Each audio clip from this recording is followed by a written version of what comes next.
Assalamualaikum warahmatullahi wabarakatuh, teman-teman sekalian. Saya kedatangan tamu yang super penting. Kalau yang lain saya bilang istimewa gitu kan ya. Tapi ini luar biasa karena saya kedatangan seorang Menteri Perhubungan, Bapak Budi Karya Sumadi. Selamat siang. Selamat siang. Weni. Terima kasih Pak sudah datang, nyempetin. Ya, mudik sini. Mau mudik. Jadi Pak Budi ini sebenarnya reuni. Dan banyak sekali agendanya datang tadi pagi. Insya Allah. Insya Allah. Kemudian apa ya Pak kegiatan kita hari ini? Boleh tidak di-mention ke kawan-kawan Seripo dan Tribun Sumsel ini? Saya membiasakan diri kalau ke luar kota, ke setiap kota itu pasti membuat kegiatan yang relevan dengan Kementerian Perhubungan. Pulang ke Palembang, di sini nih ada namanya Super Pucuk ya. Super Pucuk pala. Mbak Weni ngomong Super Pucuk. Iya, Super Pucuk. Bayangkan Mbak Weni, Iya. Super Pucuk itu pertama kali di Palembang. Iya benar. Jadi ya, aku sebagai pembantu presiden ya konsisten. Iya. Pak Presiden kan waktu di Medan ngomong, pokoknya yang namanya di perkotaan itu mesti angkutan massal. Nah jadi ceritanya tadi nggak official, jadi saya memang unofficial, nggak kati pejabat di sana. Aku datang Mei, spesial nak buat kejutan. Di LRT. Nah aku surprise tadi. Lembang tuh kreatif ya. Iya. Tadi ada penderita tunarungu di airport, di LRT-nya. Iya. Dia mendidik pegawai situ untuk bisa berkomunikasi dengan tunarungu. Pakai bahasa isyarat gitu. Bahasa isyarat gitu. Ya, namanya imam kalau salah itu. Nah artinya gini, angkutan massal ini harus diisi dengan experience. Betul. Artinya nggak semata-mata, angkutan massal.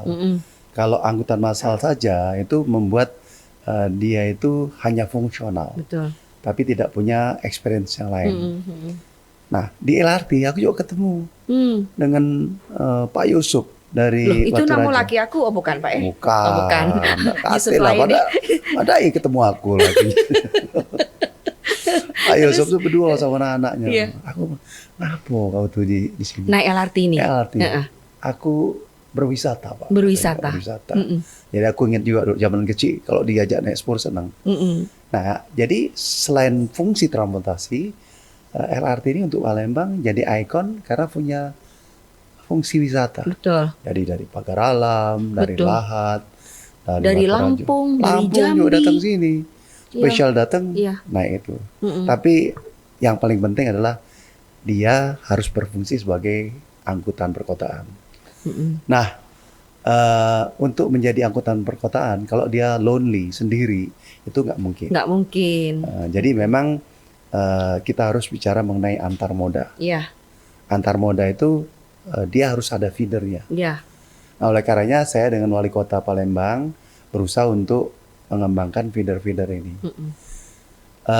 Mbak Weni bayangkan ya, dulu itu sebelumnya cuma 500.000. Iya.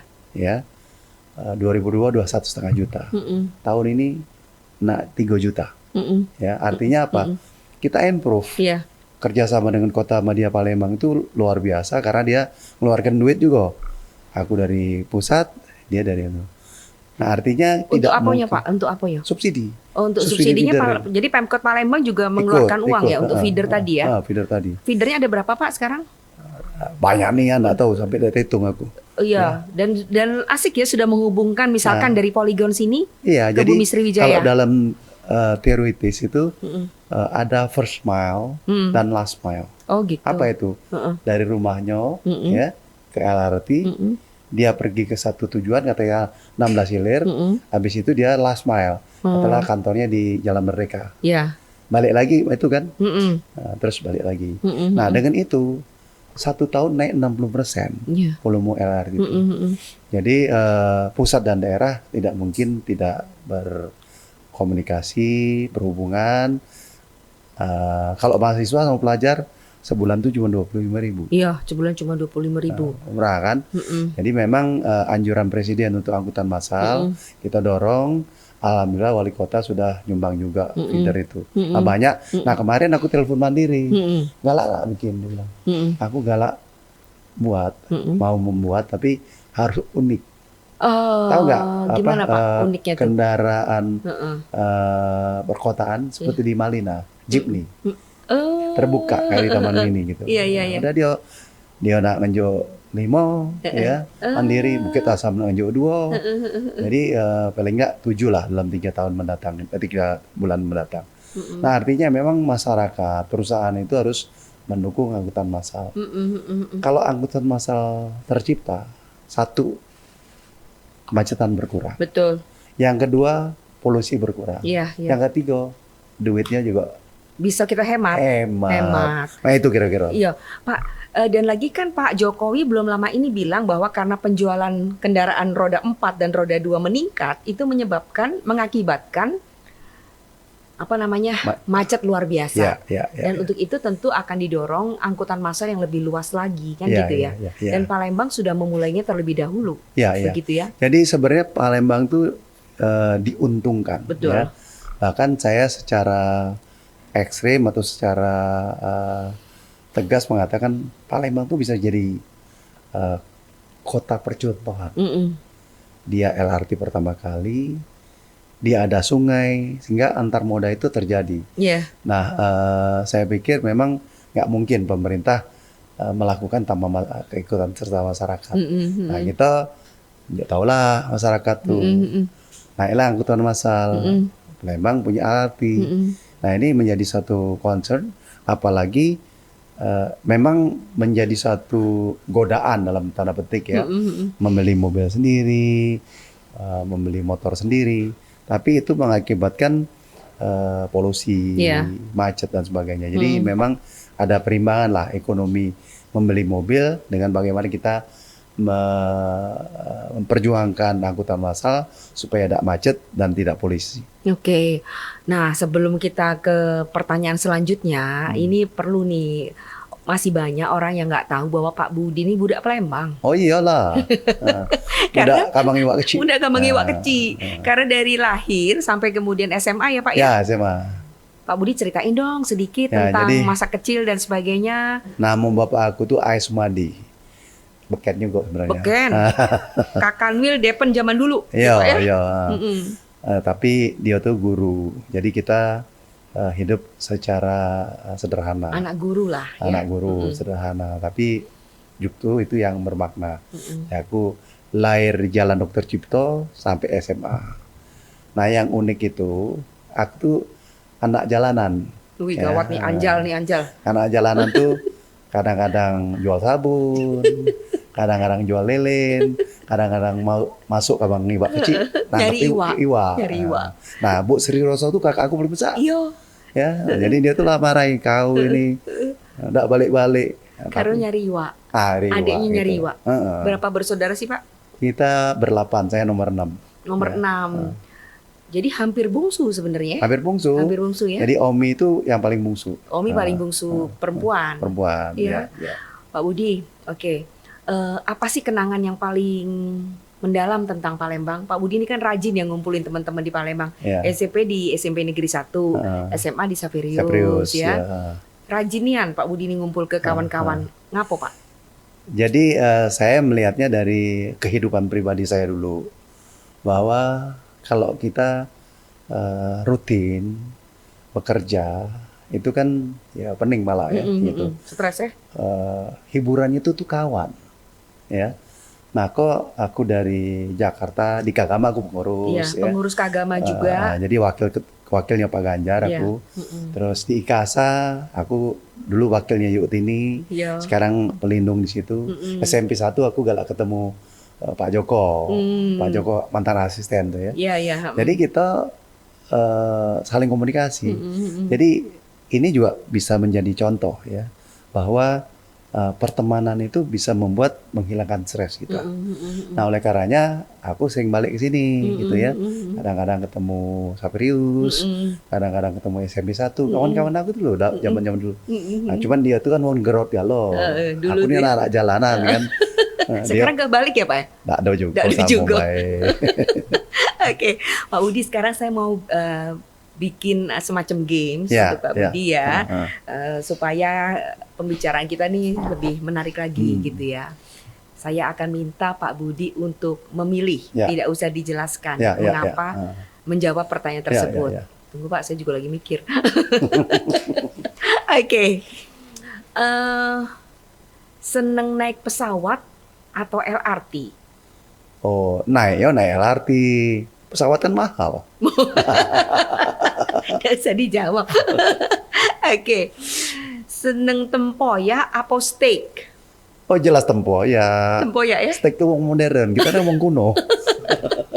Lemak jadi wong dusun Pak ya? Ya, dusun. Memang kalau tempoyak ya, makan nasi 2 piring nggak terasa. Nggak terasa. Oke, apalagi makan nasi pakai durian mentah, Pak Budi pernah? Waduh, itulah ya cocok-cocok tuh ya. Iya, cocok-cocok pakai sambal 3. Oh, makanya. Pak Budi ini casingnya be Jawa, tapi sebenarnya Sumsel nian. Memang nian. Memang nian. Oke. Kemudian NKRI atau maksudnya gini, enak jadi orang Indonesia, sebenarnya udah tahu jawabannya. Enak jadi orang Indonesia atau enak jadi orang Amerika? Oh, Indonesia lah, aku tuh Indonesia banget ya. Aku Jelasin. di Amerika mungkin bisa stres ya. Aku, Pak, Indonesia kan tuh maju, tapi kan kita tuh bayangin ya, kita negara kepulauan. Mbak Weni belum pernah ke seluruh Indonesia ya? Belum Pak. Saya sudah ke seluruh Indonesia ya, termasuk kemarin ke Enggano. Jadi budaya kita tuh luar biasa. Makanan juga lemak-lemak. Iya. Ya. Kalau Enggano tuh apa Pak makanannya? Ya macam-macam. Kalau di Palembang tempoyak, namanya. Kalau di Sulawesi Utara ikan bakarnya, gitu ya. Kalau di Makassar apa namanya? Ikan juga kan? Ikan, tapi dia tuh ada apa namanya palu butung. Palu butung ya. Aceh kemarin ngopi aku. Oh, lemaknya kopinya. Di Amerika ada kate mah itu. Kate. Dan kita itu keberagaman ya. Bayangkan ya, wong Aceh sama wong Papua kan lain. Lain. Ya kan? Tapi kita Indonesia satu. Jadi ada kebanggaan. Jadi apalagi kalau aku ke satu tempat, mereka itu mau di timur maupun di Aceh, kebanggaan tentang Indonesia luar biasa. Aku 2 minggu yang lalu ke Aceh. Saya ke 4 kota. Banda Aceh, ke Lok Semawe, ke Langsa, sama ke Bandar Maria. Mereka tuh Indonesia banget, bangga dengan sebagai orang Indonesia. Makanya aku minum kopi gayo, ya, diajak makan makanan. Kalau makan sana kan ada agak seperti Melayu. India. Ya. Banyak rempah-rempah. Ya. Nah, sebaliknya kalau ke Papua, ya, Mbak Weni kayak satu waktu datang ke Papua. Saya udah pernah 2 kali. Pernah? 2 kali. Nah, aku 2 kali 3 kali. Di saya itu bayarin nggak? Ikan yang ikan kayak ikan bakar ya Pak ya? Iya, ikan sepat, tapi bisa besar. Oh, lemaknya di sana gitu. Nah, artinya keragaman makanan, keragaman budaya, nari juga lain, nyanyi juga lain. Jadi kita tuh berwarna. Tapi memang ingat kita harus mempersatukan itu. Indonesia luar biasa. Kita nih berwarna, itu diksi yang bagus nih Pak. Ya, saya pikir berwarna itulah menjadi kebanggaan kita dan harus kita rawat.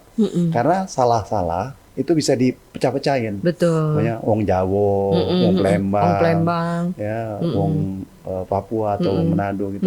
Kita satu. Dan yang bangga itu ya macam aku pernah ke Miangas. Miangas Pulau Rote itu ya.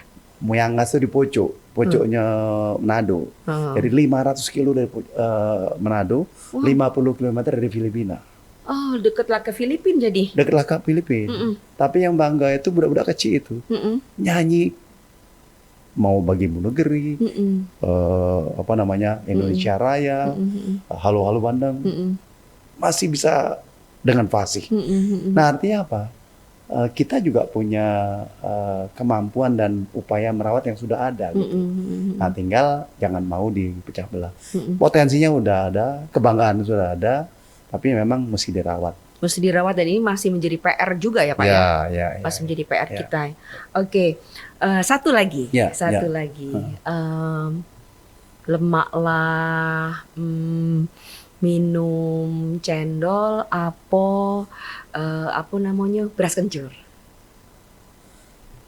Beras kencur ya. Beras kencur tuh jamu. Jamu, oh ya tidak sebanding ya sebenarnya dengan cendol. Sakit perut aku. Oh. Jadi lemak lah cendol. Malah cendol. Bukan berarti Pak Budi nggak cinta jamu ya, tapi kadang sakit perut. Oke. Tapi suka kadang-kadang gitu. Tapi kadang-kadang. kalau cendol tuh kan manis. Iya. Kita kan suka yang manis-manis. Iya. Apalagi ngelihat wajah Ibu Tutut pasti sudah tambah manis. Istri Pak Budi namanya Mbak Tutut. Ya, Begitu ya, ya. Oke. Pak Budi, ketika COVID ya, Pak Budi pernah mengalami atau menderita akibat COVID. Ya. Boleh dibilang ini adalah hidup kedua bagi Pak Budi. Betul ya Pak ya? Iya. Tapi kemudian kalau saya atau teman-teman media gitu ngelihatnya ya, Pak Budi ini tambah semangat. Ya. Apa Pak pelajaran paling besar diambil dari Jadi situ? ini ya, COVID adalah satu cobaan. Bisa terjadi di mana saja dan dalam sakit apapun itu, gitu ya. Message-nya itu adalah ketika saya baru sadar, ya, betapa kecilnya kita. Kita tuh bukan apa-apa.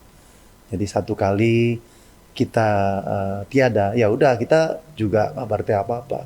Dan the show must go on. Semua tuh jalan gitu loh. Nah, karena itu saya memang teringat, saya ini Menteri Perhubungan gitu loh. Saya ini bapaknya dari anak saya dan suaminya istri saya gitu. Itu yang ada di benak gitu. Jadi satu, kita melihat juga bahwa kita ini semua tuh nggak ada apa-apanya.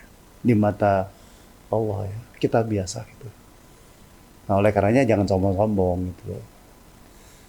Nah lalu dengan sakitnya itu, ya saya nggak usah ceritanya seperti apa. Saya treatment lah sampai saya bisa jalan, lari, dan berkehidupan lebih baik ya.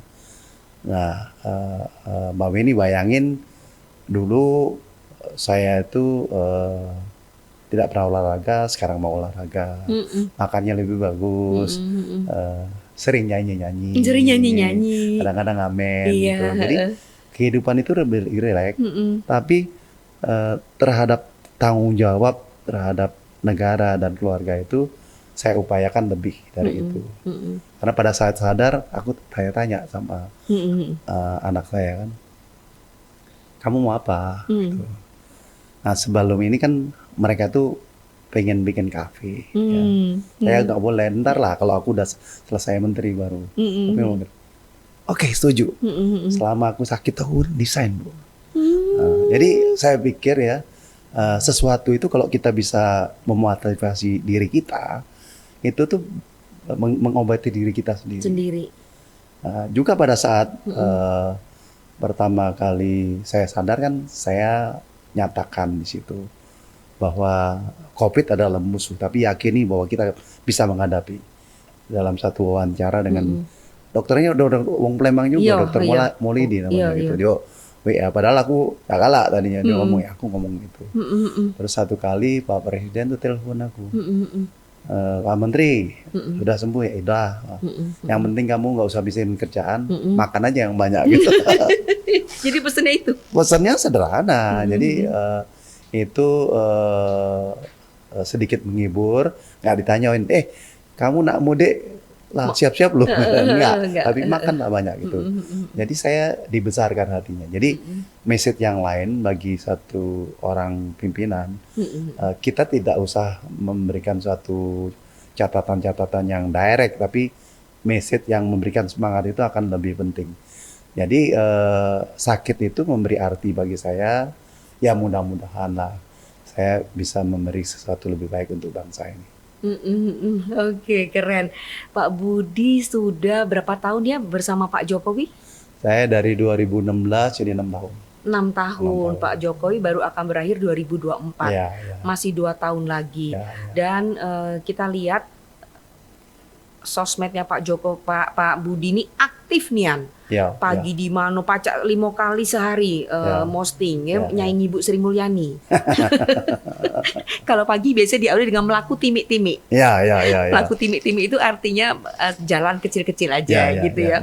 Nah, Pak, menjadi pembantu presiden, ya kan? Anda tentu sudah sangat hafal ininya Pak Jokowi. Apa pesan-pesan tidak langsung, apalagi wong Solo, wong Jawa tahulah. Kalau ngomong kan serba tidak langsung. Apa Pak yang paling Bapak pernah alami ketika menjadi pembantu presiden? Sebenarnya memang kalau dengan Pak Presiden tidak kayak orang Palembang kan meledak-ledak marah-marah gitu. Enggak, dari gesturnya aja tahu dia nggak suka kayak gitu. Ya bahwa beliau ingin pada saat COVID itu kan tiap minggu gitu rapat, detail ngomongnya tuh gitu ya. Yang aku sangat terkejut ya pada saat mudik 2 tahun lalu ya tahun lalu itu tuh nak mudik itu 80 juta Bu. Ya kan? Baru mulai tahun lalu ya Pak ya? Tahun lalu 80 juta. Ya. Terus dia ngomong, pokoknya tidak ada penghambatan. Nggak kate yang diperiksa gitu. Udah gitu ini. Iya kan? Tapi itu adalah satu komitmen kan. Nggak ada kata enggak, apalagi tidak melaksanakannya gitu. Jadi berejo lah gitu. Berejo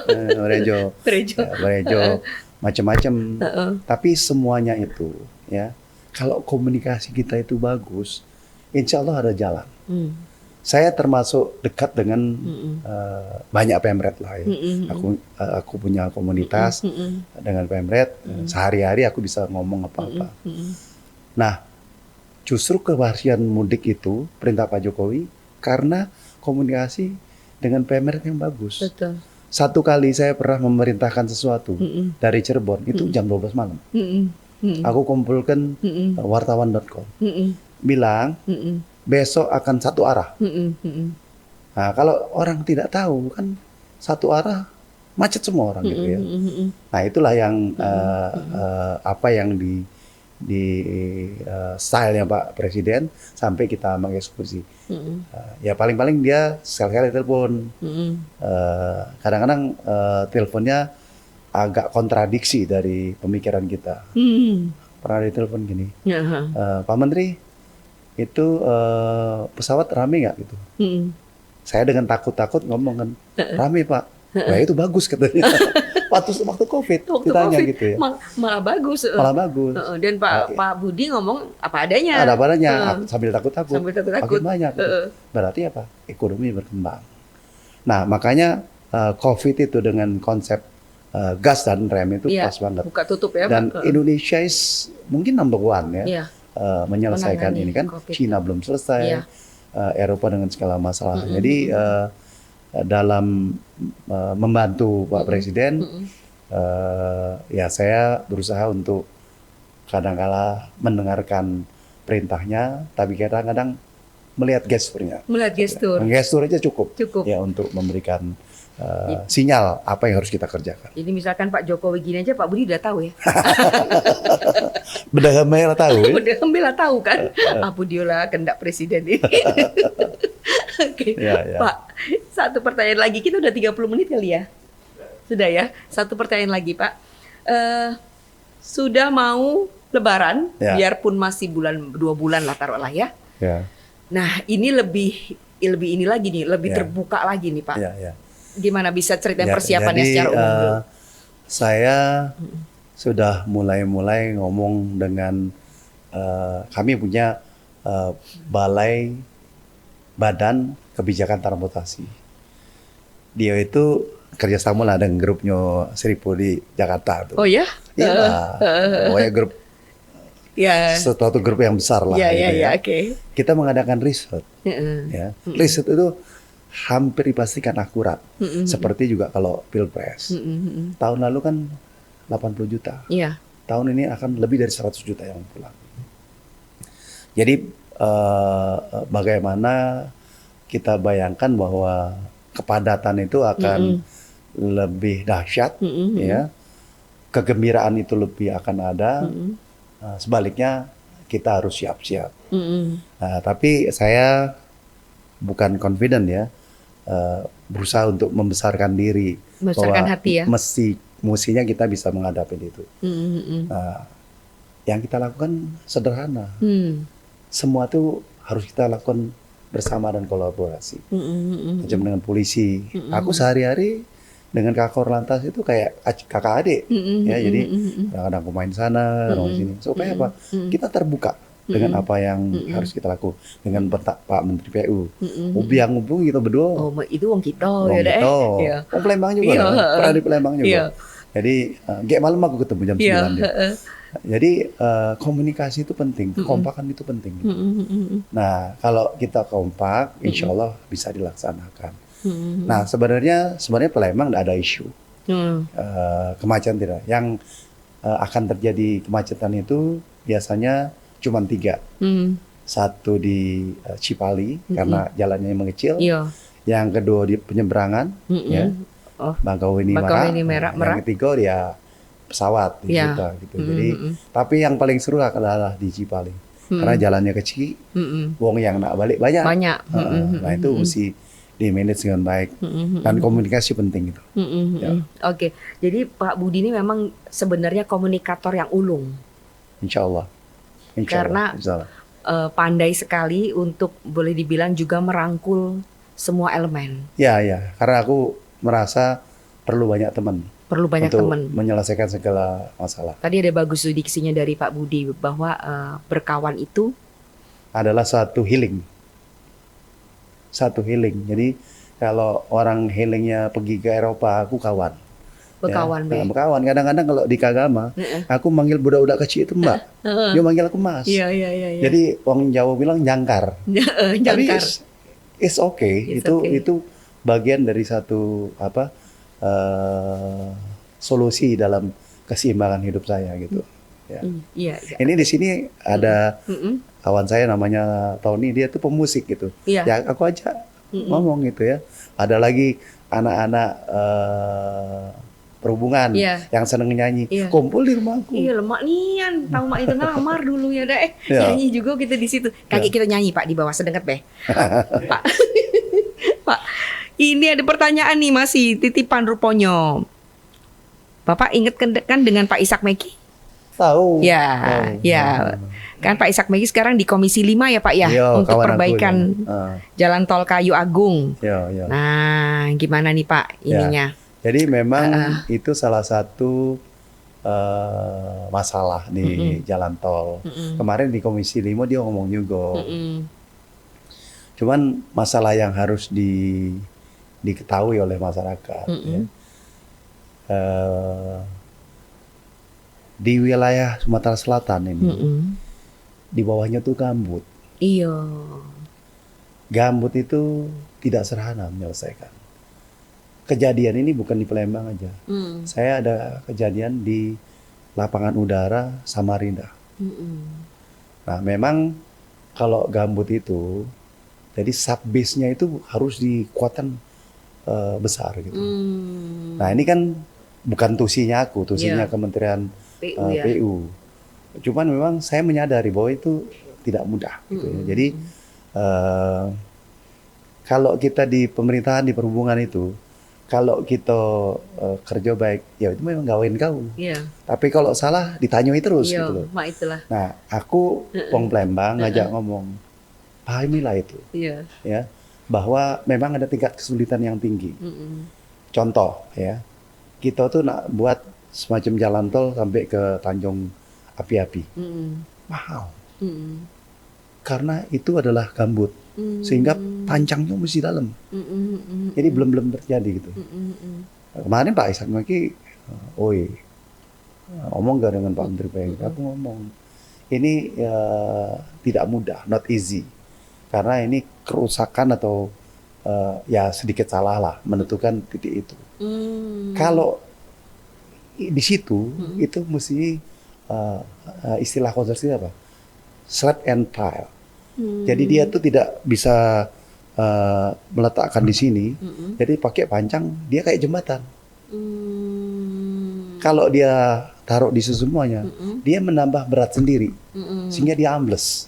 Ya, jadi itu yang omnya. Jadi kalau dia itu mau selesai, mesti pindah dikit, terus bikin slab on pile. Jadi dia tiap panjang, jadi sepanjang itu mesti jembatannya loh.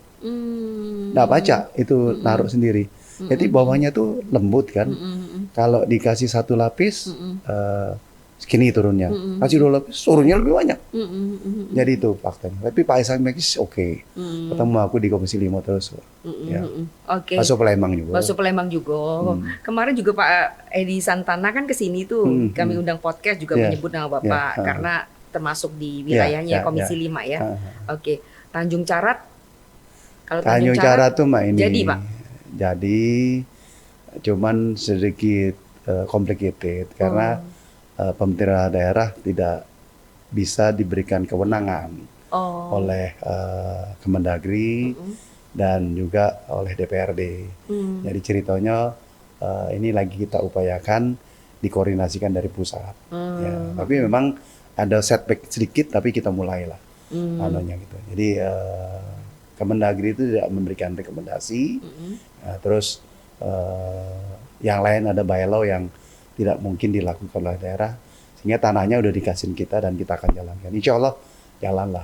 Mulai bulan tahun? Nah memang agak mundur karena ada persoalan-persoalan hukum yang mesti kita selesain. Ya tentatif mungkin ya September Oktober kita mulai. Oke. September Oktober mulai ya Pak ya. Pak Budi habis ini mau ngapain sih setelah nggak jadi menteri? Nak jual pempek. Soalnya bini aku punya pempek restoran. Mbak Tutut pinter bikin pempek dan Pak Budi punya restoran pempek. Iya. Nah lah, aku pengen berteman dengan banyak orang gitu. Jadi orang masyarakat aja lah. Jadi masyarakat aja. Ya. Kok santai terdengar Pak Budi mau maju di ini sih, apa DPR RI atau KT ya? Aku tuh kan banyak kawan di sini. Dipikir nggak mau jadi DPR. Apa pula jadi DPR? Nah, nyalon ke ibu jadi DPR boleh. Jangan aku, yang lebih muda. Oh dia Pak. Pak Budi terima kasih banyak. Makasih. Iya. Sudah bersama kami di sini. Iya. Sehat-sehat terus. Amin. Makasih.